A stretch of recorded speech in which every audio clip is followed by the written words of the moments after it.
Porque nunca la profecía fue traída por voluntad humana, sino que los santos hombres de Dios hablaron siendo inspirados por el Espíritu Santo. Esa es la razón que nos convoca día tras día para buscar ser reavivados por la palabra del Señor. Hoy nos detenemos en el capítulo 3 del libro de Jonás, pero antes pedimos la bendición de Dios. Padre nuestro que estás en los cielos, bendícenos al meditar en tu palabra. Lo pedimos, lo agradecemos, en el nombre de Jesús. Amén.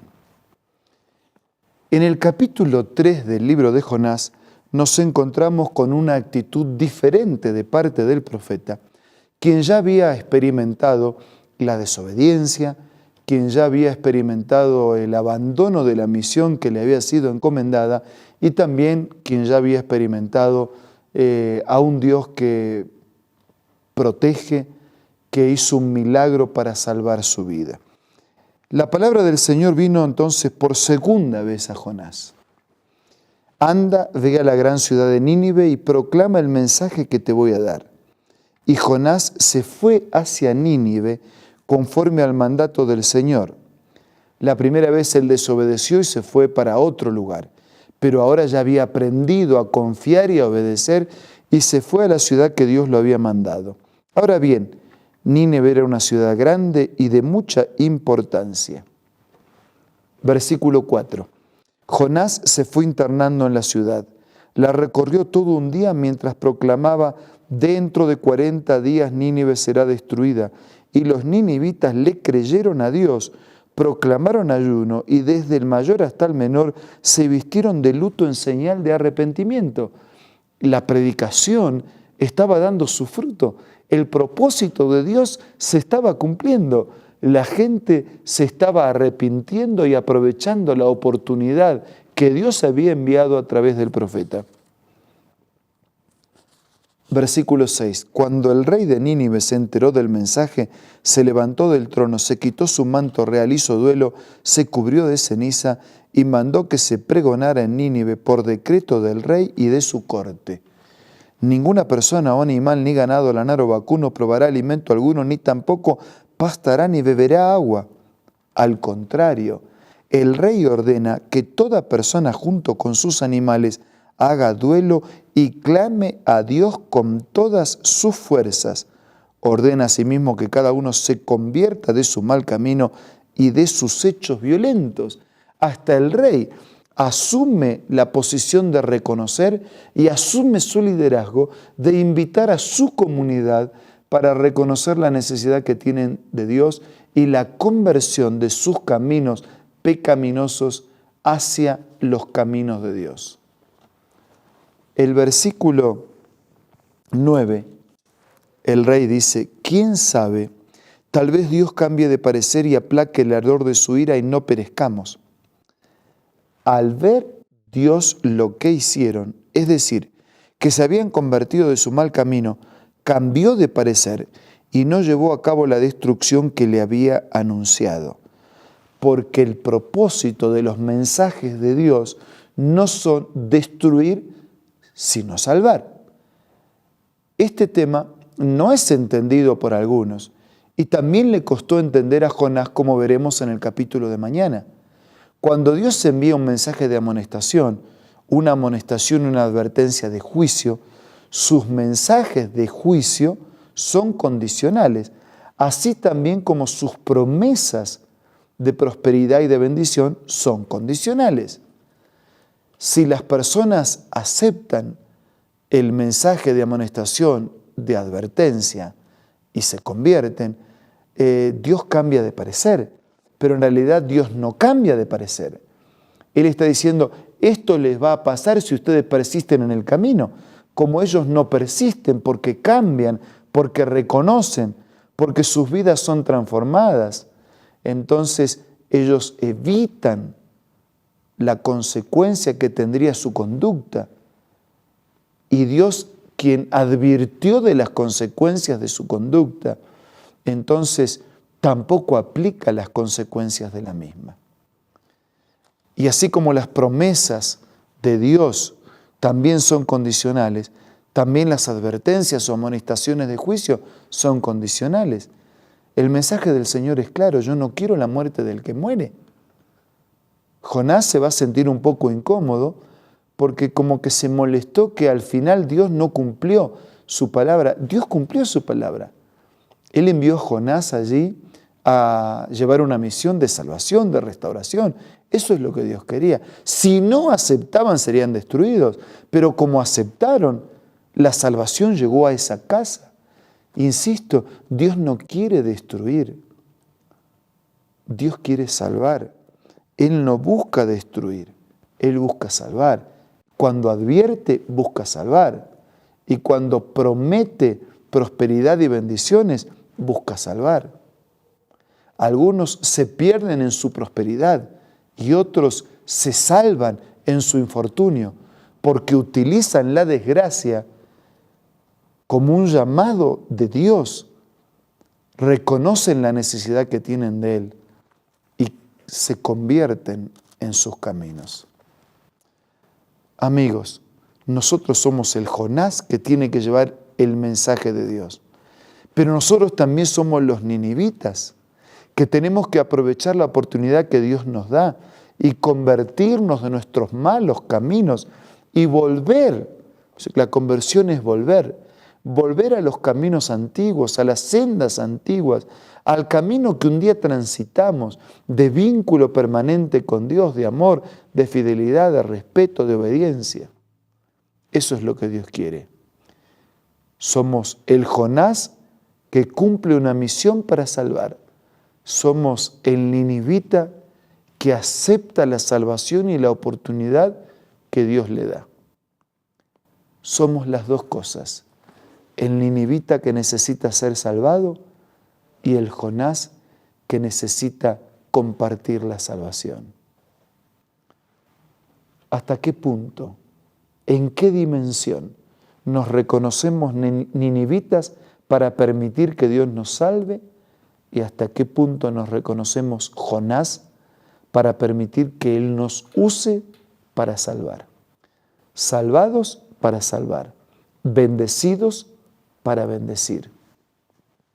Esta es una oportunidad de oro que el cielo nos concede y es una oportunidad que tenemos que aprovechar.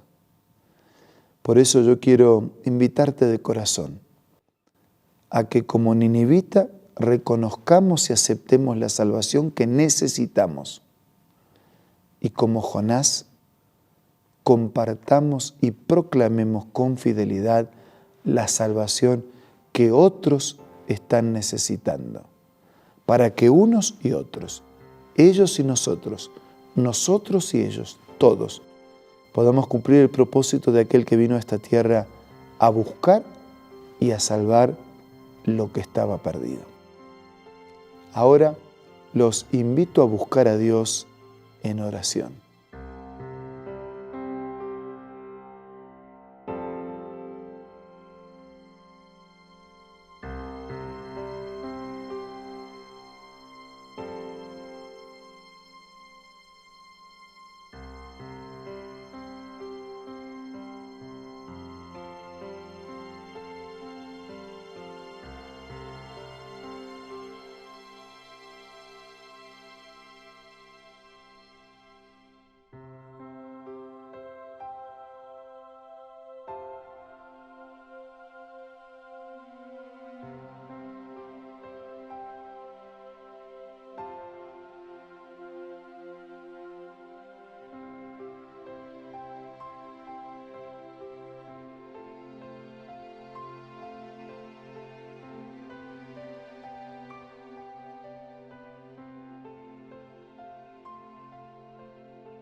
Padre nuestro que estás en los cielos, te damos gracias porque no nos dejaste librados a nuestra suerte de perdición ni a nuestro capricho de pecado. Nos buscaste para salvarnos. Enviaste a un Jonás que llegó a nuestra vida con tu mensaje de salvación. Y ahora nos pides que nosotros llevemos ese mismo mensaje a aquellos que aún no la han alcanzado. Señor, queremos ser ninivitas rescatados y queremos ser Jonás rescatadores. Queremos recibir la salvación y compartirla. Bendícenos, condúcenos a todos. Te lo pido y te lo agradezco en el nombre de Jesús. Amén. Muchas gracias por la compañía. Espero que pasen un muy buen día. Que Dios les bendiga en todo. Nos reencontramos mañana para seguir siendo reavivados por su palabra.